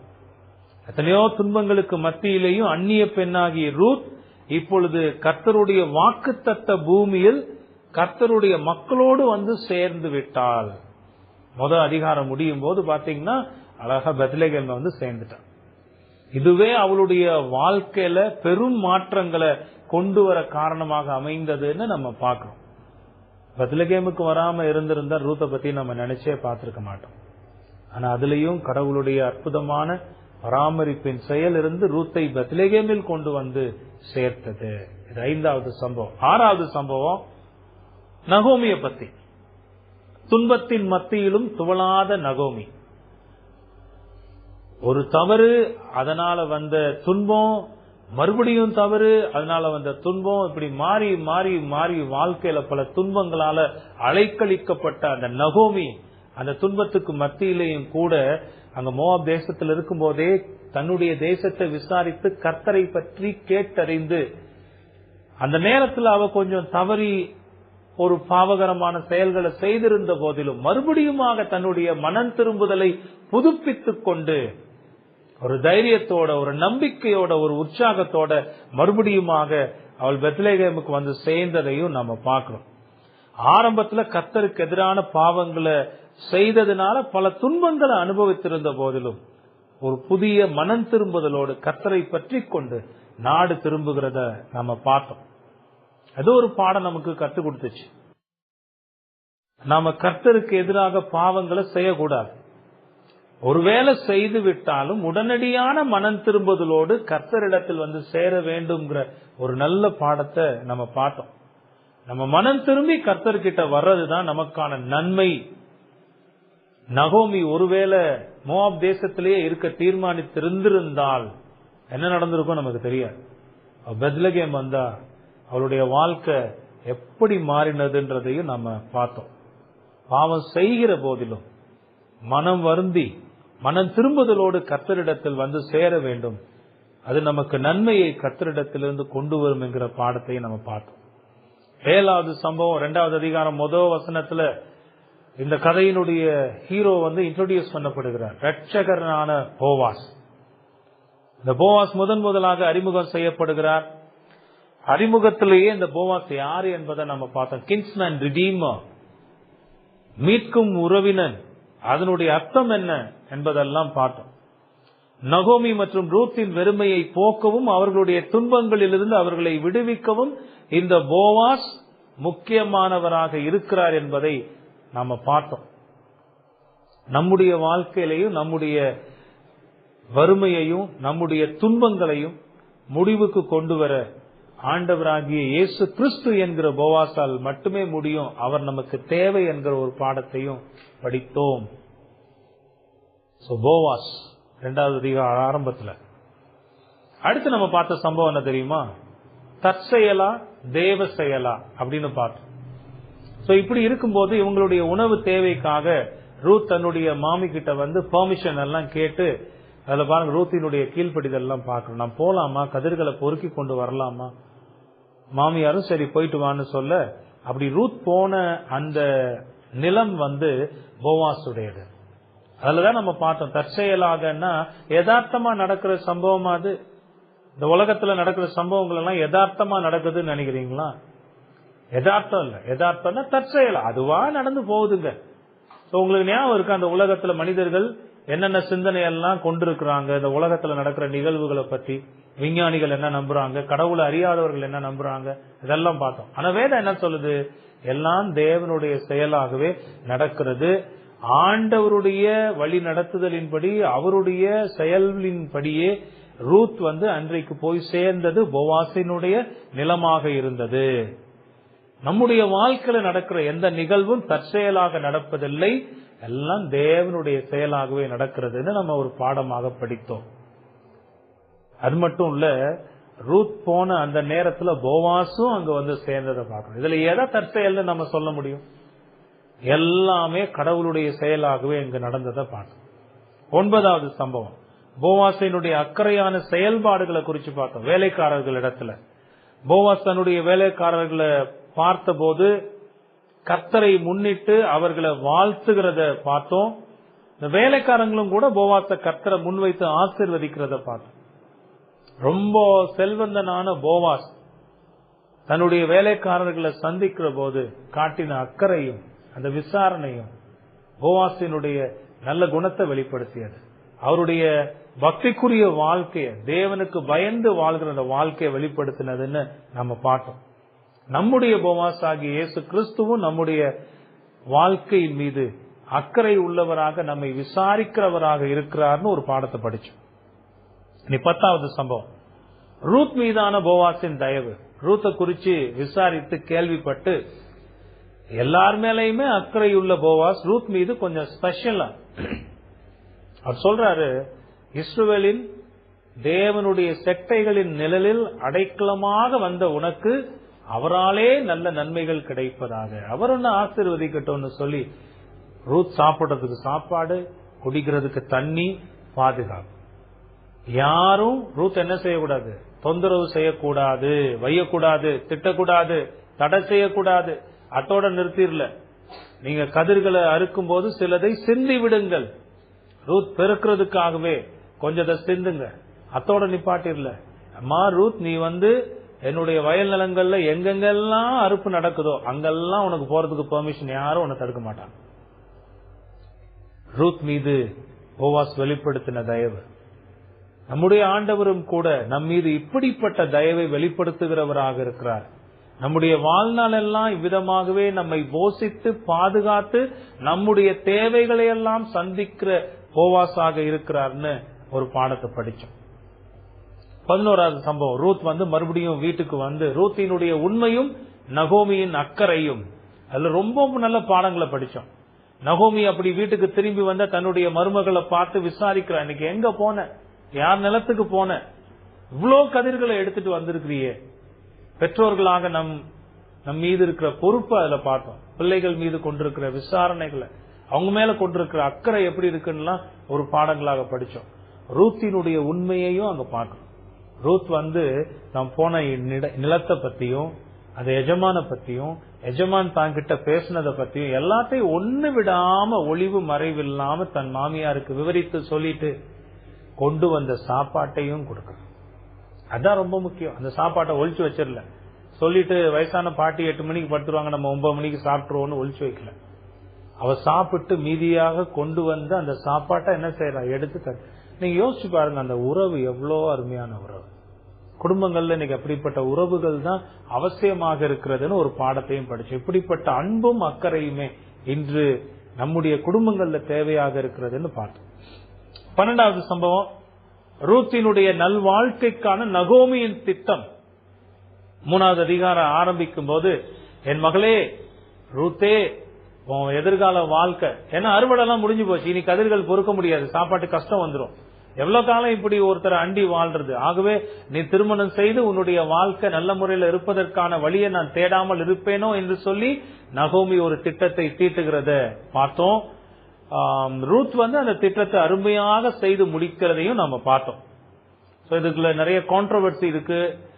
நகோமியினுடைய திட்டமும் ரூத்தினுடைய செயல்பாடும் அது ரொம்ப மோசமானது, வஞ்சனையானது, இதெல்லாம் கூட உலகத்துல ஒரு பரவலான செய்தியாக இருந்த போதிலும் நாம அதை சிந்தித்து பார்த்தோம். நகோமியினுடைய அந்த திட்டம் எந்த கேடான எண்ணத்தோடும் கெட்ட எண்ணத்தோடு தீட்டப்பட்ட ஒரு திட்டம் அல்லன்னு பார்த்தோம். நகோமிக்கு தன்னுடைய மருமகள் மீது மிக உயர்ந்த நம்பிக்கை, போவாஸ் மீது ரொம்ப உயர்ந்த நம்பிக்கை. கர்த்தருக்கு பயந்த மனிதன். அது சொல்லும் போதே, நீ போய் போவாஸ் படுத்திருக்கிற இடத்தை பார்த்து அவனுடைய கால்களின் மேல் போர்த்திருக்கிற போர்வையை விலக்கி கால்களின் கீழாக படுத்துக்கொள், அப்பொழுது அவன் என்ன செய்யணும்னு உனக்கு சொல்லுவான். இதுதான் திட்டம். ரூத் அருமையாக அதை செய்து முடித்தாள் என்று நம்ம பார்த்தோம். அது சதிக்கான திட்டம் அல்ல, அது சாதனைக்கான திட்டம். அந்த சாதனைன்னு சொல்லும் போதும் கூட ஒரு திட்டத்தை போடுறதெல்லாம் பெருசு இல்ல, அந்த திட்டத்தை செய்கிறவன் அதை எப்படி செய்கிறான்றதுல முக்கியம். ரூத் கனகச்சிதமாக அதை செய்து முடித்தாள். தன்னுடைய மாமி தனக்கு என்ன சொன்னாலோ அதை முழுமையாக சரியாக செய்து முடித்தாள்னு பார்த்தோம். போர்வையை விலக்கி கால்களுக்கு கீழாக படுத்துக்கொண்டு போர்வையை மூடிக்கொண்டாள். இந்த திட்டம் நிறைவேறுவதற்கு அது ரொம்ப முக்கியமான காரணமாக இருந்ததுன்னு பார்த்தோம். போவாஸோடு ரூத் பேசிய அந்த ஒரு காரியம் இருக்கு பாருங்க. நடு ராத்திரியில போவாஸ்க்கு பயந்து எந்திரிச்சு நடுங்கி போய் உட்கார்ந்து இருக்கிறாங்க. தன்னுடைய கால்களுக்கு கீழாக ஒரு பெண் படுத்திருக்கிறத பார்த்து அரண்டு போய் எழுந்து, நீ யாருமா? நான் உம்முடைய அடியாளாகிய ரூத். அங்கதான் பார்த்தோம், பேச வேண்டிய நேரத்துல பேச வேண்டிய வார்த்தைகள்ல சுருக்கமாக பேசி சொல்ல வந்த விஷயத்தை தெளிவாக சொல்லி முடிக்கிறான். ரூத் அப்படி சொல்லி முடிச்சிட்டான். நீர் என்னை திருமணம் செய்து கொள்ளும், நீர் திருமணம் செய்து கொள்வதற்கு, என்னை திருமணம் செய்து கொள்வதற்கு நீர் மட்டுமே தகுதியானவர் என்கிற அந்த எண்ணத்தை அங்க வெளிப்படுத்துகிறார். அதை நாம பார்த்தோம். 13வது சம்பவம், போவாசினுடைய கண்ணியமான செயல்பாடு. அந்த நள்ளிரவுல தன்னுடைய கால்களுக்கு கீழாக ஒரு பெண் படுத்திருக்கிறத பார்த்து பயந்து போன போவாஸ் ரூத் என்பதை அறிந்து கொண்ட பின்பு அவள் ரொம்ப கண்ணியமாக நடத்தினதை நம்ம பார்த்தோம். போவாஸ் ரூத்தை பாராட்டுகிறார், தைரியப்படுத்துகிறார், ரூத்துக்கு உண்மையை விளக்குகிறார், நம்பிக்கை கொடுக்கிறார்னு பார்த்தோம். பொய்யெல்லாம் மறிச்சு பொய் வாக்கு தத்தெல்லாம் கொடுத்துடல. நீ ஒன்னும் கவலைப்படாம போ ரூத், நாளை காலைல நான் வந்துடுறேன், கல்யாணம் பண்ணிக்கிறேன் சொல்லல. உண்மையை விளக்க, என்னையும் விட ஒரு நெருங்கின சுதந்திரவாளி ஒருவன் இருக்கிறான், நான் அவன்கிட்ட கேட்கிறேன், அவன் திருமணம் செய்து கொள்ளுகிறேன்னு சொன்னா ஓகே, இல்லன்னா நான் உன்னை திருமணம் செய்து கொள்ளுகிறேன். கர்த்தரை முன்வைத்து அந்த வார்த்தையை கொடுக்கிறார். ஒரு நம்பிக்கை கொடுத்து அத்தோட என்ன செய்யறாரு, கதிர்கள் எல்லாம் கொடுத்து ஒரு மூட்டையில கட்டி ரூத் போர்த்து கொண்டிருந்த போர்வைய கதிர்களை கட்டி அனுப்பி விடுறான். ரூத் இதை தன்னுடைய மாமி கிட்ட சொல்ல, அப்ப மாமி என்ன சொல்லுகிறார், நீ அமைதியா, நீ செய்ய வேண்டியதெல்லாம் செஞ்சுட்டு இனி அந்த மனுஷன் இந்த விஷயத்தை முடிக்காம ஓயவே மாட்டான்.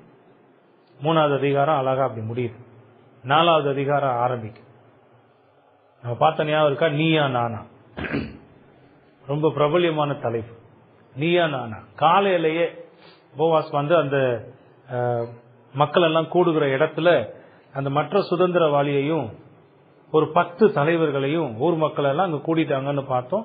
அங்க விசாரிக்கிறார், இந்த மாதிரி நகோமி நிலங்கள் எல்லாம் விற்க போகிறார், நீ வாங்க போறியா? நான் வாங்கிக்கிறேனே. நீ வாங்கும் போது மக்லோனின் மனைவியா இருந்த ரூத்தையும் திருமணம் செய்து கொள்ளணும், அதுக்கு ஓகேவா? அவன் சொல்லும் போதே ரொம்ப கவனமா தான் போவாஸ் அதை பேசியிருக்கிறோம். நான் ரொம்ப விளக்கமா சொல்லியிருக்கிறோம், பார்த்திருக்கிறோம். அதை கேட்ட உடனே அரண்டு போன அந்த மனுஷன் சுதந்திரவாளி, வேணாம் வேணாம், என் சுதந்திரத்தை நான் கெடுக்க விரும்பல, நீ வேணா திருமணம் பண்ணிக்கோ. அப்போ வே கிளியர் ஆயிடுச்சு. போவாஸ்க்கு ரூத்தை திருமணம் செய்வதற்கான சட்டப்படியாக நியாயப்படியான எல்லாமே சரியாகி விட்டது.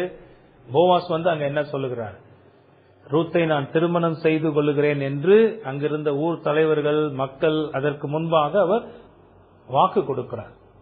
அதுக்கெல்லாம் நீங்க தான் சாட்சி. அந்த ஊர் மக்கள் என்ன சொல்றாங்க, நாங்க தான் சாட்சி, சமீபத்தில் இதெல்லாம் செஞ்சுட்டு முடித்தோம். நாங்க சாட்சின்னு சொன்னது மட்டும் இல்ல, அவர்களை வாழ்த்துகிறதை நம்ம பார்த்தோம். 15வது சம்பவம், போவாஸ் ரூத் திருமணம். ஒரே வசனத்துல முடிந்த ஒரு அற்புதமான சம்பவம். போவாஸ் ரூத்தை திருமணம் செய்தான், அவர்களுக்கு குழந்தையும் பிறந்தது. ஒரே வசனத்துல முடியும். எல்லாருக்கும் முன்பாக தான் சொன்னபடியே போவாஸ் ரூத்தை திருமணம் செய்து கொள்கிறார். தான் வார்த்தையில உண்மை உள்ளவர்ங்கிறத போவாஸ் இங்கு நிரூபிக்கிறார். நம்முடைய ஆண்டவரும் கூட வார்த்தையில் உண்மை உள்ளவர். நமக்கு வாக்கு பண்ணினதை நிச்சயமாக நிறைவேற்றுவார். அதை செய்து முடிக்கிற வரைக்கும் அவர் நம்முடைய கரங்களை விடுகிறதில்லை என்கிறத படிச்சோம். 16வது சம்பவம், ஊராரின் வாழ்த்துக்கள். இவர்களுடைய திருமண குறித்து கேள்விப்பட்ட அந்த ஊர் மக்கள் எல்லாரும் முன்னோர்களை போல சொல்லுவாங்கல்ல, அப்படி வாழ், நீ இப்படி வாழ்னு, அது மாதிரி இவர்களுடைய முன்னோர்களை முன்வைத்து இவர்களை வாழ்த்துனதெல்லாம் நம்ம பார்த்தோம். ரொம்ப அற்புதமான வாழ்த்து செய்தி. 17வது சம்பவம், போவாசின் சந்ததி. கடைசியாக அந்த புத்தகம் நிறைவடைகிற போது போவாசுக்கும் ரூத்துக்கும் ஓபேத் என்கிற மகன் பிறக்கிறான்.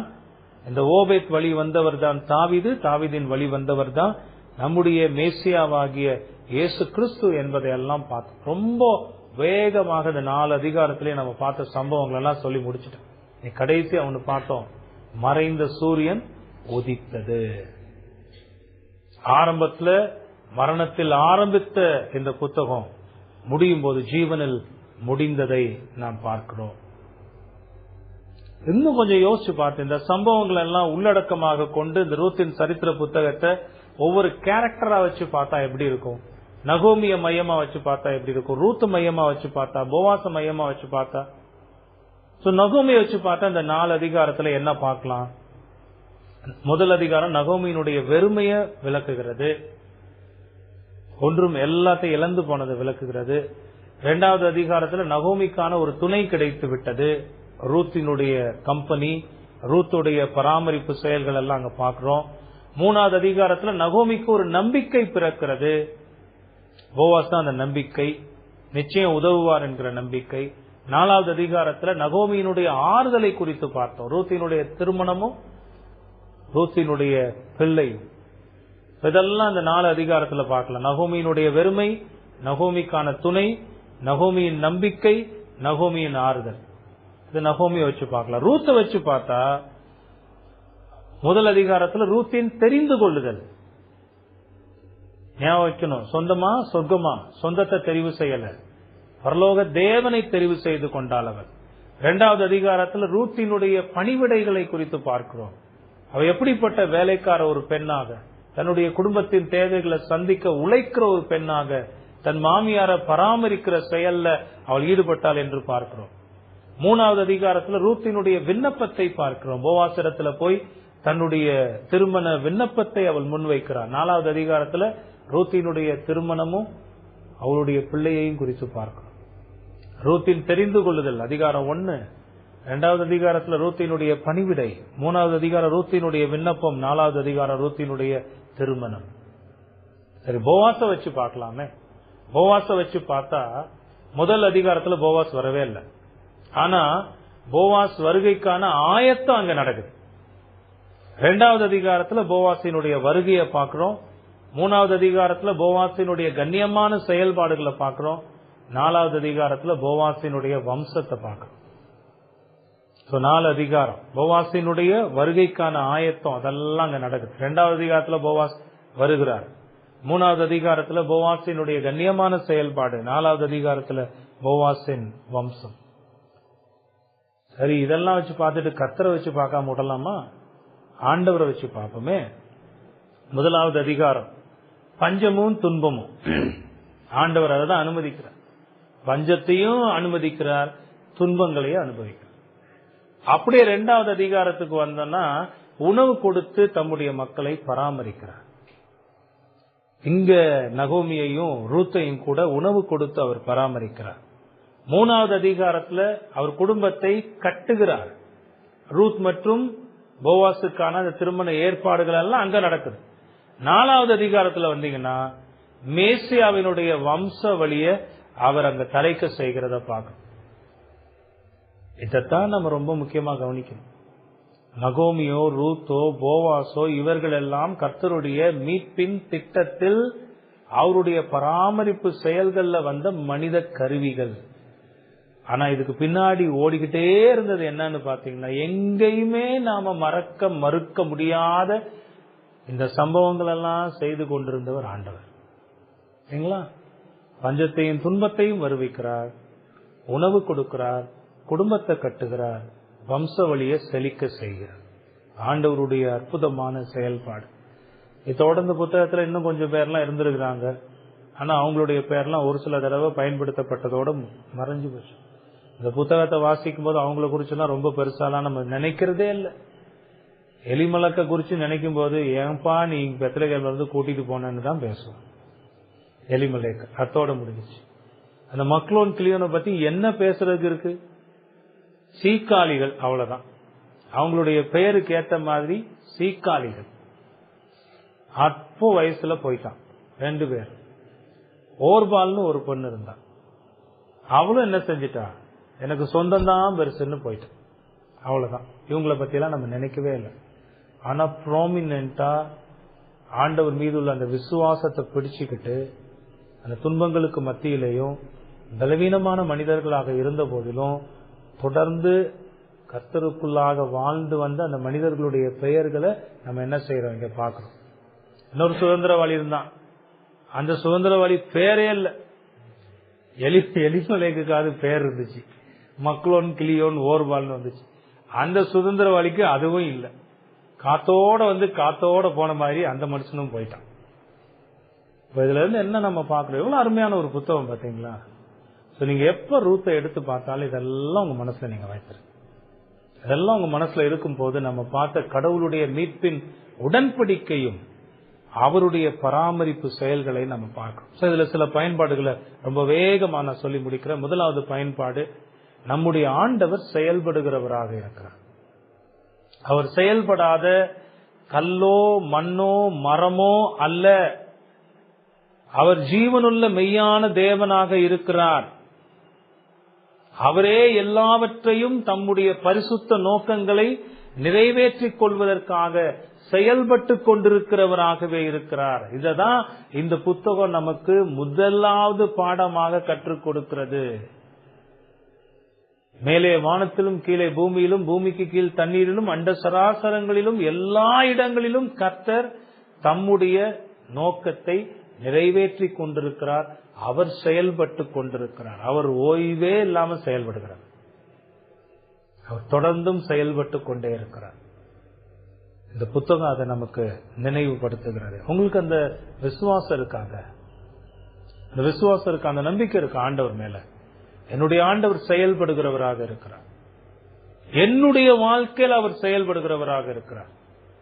எவ்ரி நூக் அண்ட் கார்னர்னு சொல்லுவாங்கல்ல, ஒவ்வொரு சின்ன சின்ன இடங்கள்லையும், எல்லா சந்தர்ப்பங்களையும், எல்லா சூழ்நிலைகளையும், எல்லா நேரங்களையும் என் தேவன் என்னுடைய வாழ்க்கையில் செயல்பட்டு கொண்டிருக்கிறார். அந்த நம்பிக்கை உங்களுக்கு இருக்கா?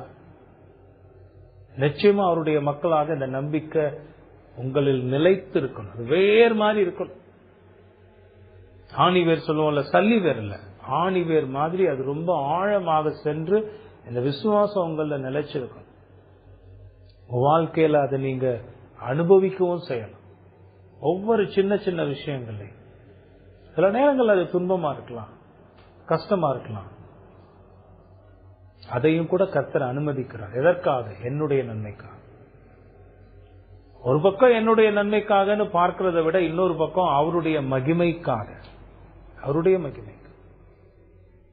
இந்த ரூத்தினுடைய வாழ்க்கையில அனுபவிக்காத துன்பமா, நகோமியினுடைய வாழ்க்கையில அனுபவிக்காத துன்பமா, அந்த துன்பங்களுக்கு மத்தியில் அவர்களை அனுமதித்து அதன் மூலமாக அவருடைய நாமத்தை தேவன் மகிமைப்படுத்துகிறார்.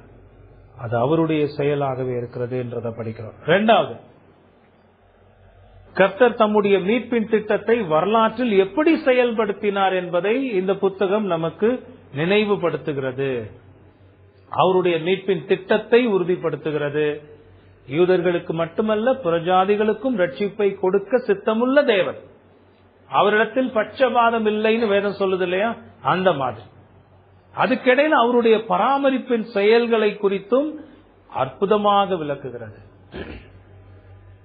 துன்பங்கள் வருகிற போது துன்பங்களை காரணம் காட்டி கர்த்தரை விட்டு ஓடக்கூடாதுங்கிறதையும் இந்த பாடம் நமக்கு கற்றுத்தருகிறது.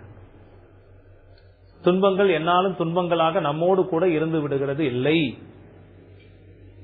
எல்லா நேரமும் இன்பமாவே இருந்தா வாழ்க்கை நல்லா இருக்குமா? நீங்க சாதாரணமா யோசிச்சு பாருங்க. ஒரு ஸ்வீட் சாப்பிட்டாலே உடனே என்ன சாப்பிடணும்னு நினைக்கிறோம்? ஒரு காரம் சாப்பிடுறோம். ஒரு அல்வா கடையில போய் ஒரு 50 கிராம் 100 கிராம் அல்வா சாப்பிட்டு முடிச்ச உடனே கை நீளுதா இல்லையா? எதுக்கு? ஒரே இனிப்பா இருந்தா வாய் திகட்டிடும். அப்போ கொஞ்சம் காரம் தேவைப்படுது. என் வாழ்க்கையில நான் எல்லா நேரமும் சிரிச்சுக்கிட்டே தான் இருக்கணும்னா ஒருத்தர் சொல்றாரு, அப்ப மெண்டலா தான் இருக்கணும். மெண்டல்னா என்ன சொல்றேன்னா, அந்த புத்தி இது இல்லாம போயிரும் பாத்தீங்களா, புத்தி சுவாதீனம் இல்லாம போகிறதுன்னு சொல்லுவாங்கல்ல, அந்த மாதிரி அவங்களுக்கு சரியான சிந்தனை அதெல்லாம் இல்லாம போயிடும். அப்படி அது இல்ல. வாழ்க்கையில இன்பமும் துன்பமும் கலந்துதான் ஓடும். கிறிஸ்தவர்களா நாம அது ரொம்ப நிதானிக்க தெரியணும். ஆனா அப்படிப்பட்ட நேரங்கள்ல ஏன் இந்த துன்பம் வருதுன்றதையும் நிதானிக்க. அந்த துன்பங்களுக்கு மத்தியில ஒருபோதும் என்ன செய்யக்கூடாதுன்னா, கர்த்தரை விட்டு ஓட பார்க்க கூடாது. நீங்க கர்த்தரை விட்டு ஓடுனீங்கன்னா ஆபத்து ரெடியா இருக்கு. இஸ்ரவேலின் தேவனாகிய கர்த்தருடைய செட்டைகளின் நிழலில் நீ தஞ்சம் புகுந்திருக்கிறாய். எத்தனை ஆசீர்வாதம் ரூத்துக்கு. போவாஸ் சொன்ன மாதிரி, வேதனையோ கஷ்டமோ உயிர் போகிற சூழ்நிலையா இருந்தாலும் போகிற உயிர் செட்டைகளின் நிழலில் போகட்டும். சங்கீதம் 91, உன்னதமானவரின் உயர் மறைவில் இருக்கிறவன் சர்வ வல்லவரின் நிழலில் தங்குவான். அந்த நிழலே சில நேரம் நமக்கு துன்பமா இருக்கு. நமக்கு அப்ப தெரியாதுங்க, ஏன் இந்த கஷ்டம், ஏன் இந்த பாடு, ஏன் இந்த உபத்திரவம், அப்ப தெரியாது. நம்ம பாவம் உணர்த்தப்படும். அந்த பாவத்திலிருந்து மனம் திரும்பினாலும் கொஞ்ச காலம் அந்த உபத்திரவம் துன்பத்தினுடைய வேதனை இருக்கும். கொஞ்ச காலம் சென்று திரும்பி பார்த்த பிறகு தெரியும். ரூத்துக்கு ஒரு 10 வருஷம் கழிச்சு திரும்பி பார்க்கும்போது ரூத் என்னெல்லாம் நினைச்சிருப்பாங்க யோசிச்சுப்பாங்க. அப்படி இருந்து நான் தேசத்திலிருந்து நான் விட்டு வந்தேன், என்னுடைய வாழ்க்கை எவ்வளவு சிறப்பா கர்த்தருக்குள் ஆசீர்வதிக்கப்பட்டிருக்கிறது. அவருடைய அற்புதமான பராமரிப்பின் செயல்பாடுகளை இந்த புத்தகம் விளக்குகிறது. அதனால நம்பிக்கையோடு இருங்க. துன்பங்கள் நம்மை அழிப்பதற்கல்ல. மனம் திரும்பி தொடர்ந்து கர்த்தரை நிலைத்திருங்க. கர்த்தர் உங்களுக்கு உதவி செய்வார். 3வது பயன்பாடு, கடவுளுடைய இரக்கத்தை வெளிப்படுத்துகிற அருமையான ஒரு புத்தகம். இரக்கத்தை பெறுவதற்கு தகுதியே இல்லாத மனிதர்கள் மீது கர்த்தர் என்ன செய்கிறார்? இரக்கத்தை வெளிப்படுத்துகிறார். ரூத்துக்கு ஆண்டவர் பாராட்டின தயவை போல இன்னைக்கும் நம்ம ரட்சிக்கப்பட்டிருக்கோம்னா அது ஆண்டவருடைய சுத்த கிருபைதான், அவருடைய இரக்கம் தான். அதுக்காக நம்ம ஆண்டவருக்கு நன்றி செலுத்தணும். 4வது, இந்த புத்தகத்துல வரக்கூடிய முக்கியமான கதாபாத்திரங்களை பத்தி எல்லாம் பார்த்தோம். அவங்க எல்லாம் பாவிகளான மனிதர்களாக இருந்த போதிலும், பலவீனங்கள்ல சில நேரங்கள்ல பாவங்களை செய்து வீழ்ந்த போதிலும் கூட கர்த்தர் மீது உள்ள விசுவாசத்தினால் அவர்களுக்காக வாழ்ந்ததை பார்க்கணும். இதெல்லாம் நமக்கு ஒரு ஊக்கத்தையும் உற்சாகத்தையும் கொடுக்கணும். நானும் கர்த்தருக்காக வாழ்வேன். கர்த்தருக்காக வாழ்கிறதின் மூலமாக மட்டுமே அவருடைய நாமம் மகிமைப்படும். அதன் மூலமாக ஆண்டவர் என்னை அற்புதமாக வழி நடத்துகிறார். அது நமக்கான ரொம்ப முக்கியமான பாடம். நம்முடைய பலவீனங்களை பார்த்து அந்த பலவீனங்கள்லயே போயிடாம, என் பலவீனங்கள்ல அதுக்கு மத்தியில எனக்கு உதவி செய்யக்கூடிய ஆண்டவர் என்னோடு கூட இருக்கிறாருங்கிற அந்த ஒரு நம்பிக்கை. தேவன் தம்முடைய மக்களை சந்தித்தார் என்று நகோமி கேள்விப்பட்டு, சரி அவனாவது நல்லா இருக்கட்டும், நான் இங்கே இருந்துட்டு போறேன்னு இருந்துடல, உடனடியா பெட்டி படுக்கையெல்லாம் கட்டிக்கிட்டு தன்னுடைய தேசத்துக்கு திரும்பினதை போல ஆண்டவர் மீது விசுவாசத்தோடு அவரை சார்ந்து கொள்ளுகிற போது நம்முடைய பலவீனங்கள்ல நமக்கு உதவி செய்து நம்மை வழிநடத்தக்கூடிய நல்ல ஆண்டவராக அவர் இருக்கிறார். பாருங்க, வேதம் முழுவதிலையும் நீங்க பாருங்க, ஒரு மனிதனை நீங்க எடுத்து காட்டுங்க, ஆண்டவருக்கு விசுவாசமா வாழ்ந்து அழிந்து போன மனுஷனை, ஒரு மனுஷனை காட்டுங்க. 40 வருஷம் வனாந்திர யாத்திரை இஸ்ரவேல் மக்கள், ஒரு விசுவாசி கூட அழிக்கப்படல. அவிசுவாசிகளை கர்த்தர் வனாந்திரத்தில் அழித்து போட்டார். விசுவாசிகளான தம்முடைய மக்களுக்கு வாக்குத்தத்தம் பண்ணின பாலும் தேனும் ஓடுகிற தேசமாகிய கானான் தேசத்தில் கொண்டு வந்து சேர்த்தார்.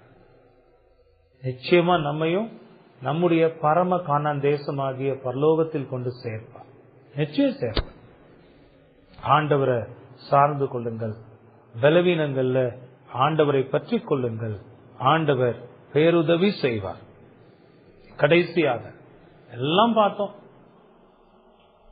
ரூத்தை போல ஒரு மனம் திரும்புதல் வேணும். நகோமியை போல மனம் திரும்புகிறவர்கள் வேணும். அப்படி மனம் திரும்புகிற போது கர்த்தர் என்ன செய்கிறார்? ரட்சிப்பை கொடுத்து ஆசீர்வதிக்கிறார். அதை பார்க்காம எப்படி முடிகிறது? நகோமியும் பாவம் செய்து வீழ்ந்த போதிலும் கூட அங்க தன்னுடைய மனம் திரும்புதலை புதுப்பித்துக் கொண்டு கர்த்தரை தேடினாள் என்று பார்க்கிறோம். ரூத் ஒரு புறஜாதி பெண்ணாக கல்லையும் மண்ணையும் உண்மையான தெய்வமே இல்லாத எத்தனையோ தெய்வங்களை ஆராதித்து வாழ்ந்து கொண்டிருந்த அந்த ரூத் உண்மையான தேவனை பற்றி அறிந்து கொண்ட உடனே தன்னுடைய மக்களும் அவர்களுடைய ஆராதனை முறைமைகளும் எல்லாமே போலியானது, தன்னுடைய கடவுள்கள் எல்லாம் போலியானவைகள் என்று உணர்ந்து மனம் திரும்பி ஜீவனுள்ள மெய்யான தேவனாகிய அந்த கர்த்தரை விசுவாசித்தாள். அது அவளுக்கு நீதியாக எண்ணப்பட்டது. சரிங்களா? ஆபிரகாம் தேவனை விசுவாசித்தான், அது அவனுக்கு நீதியாக எண்ணப்பட்டது.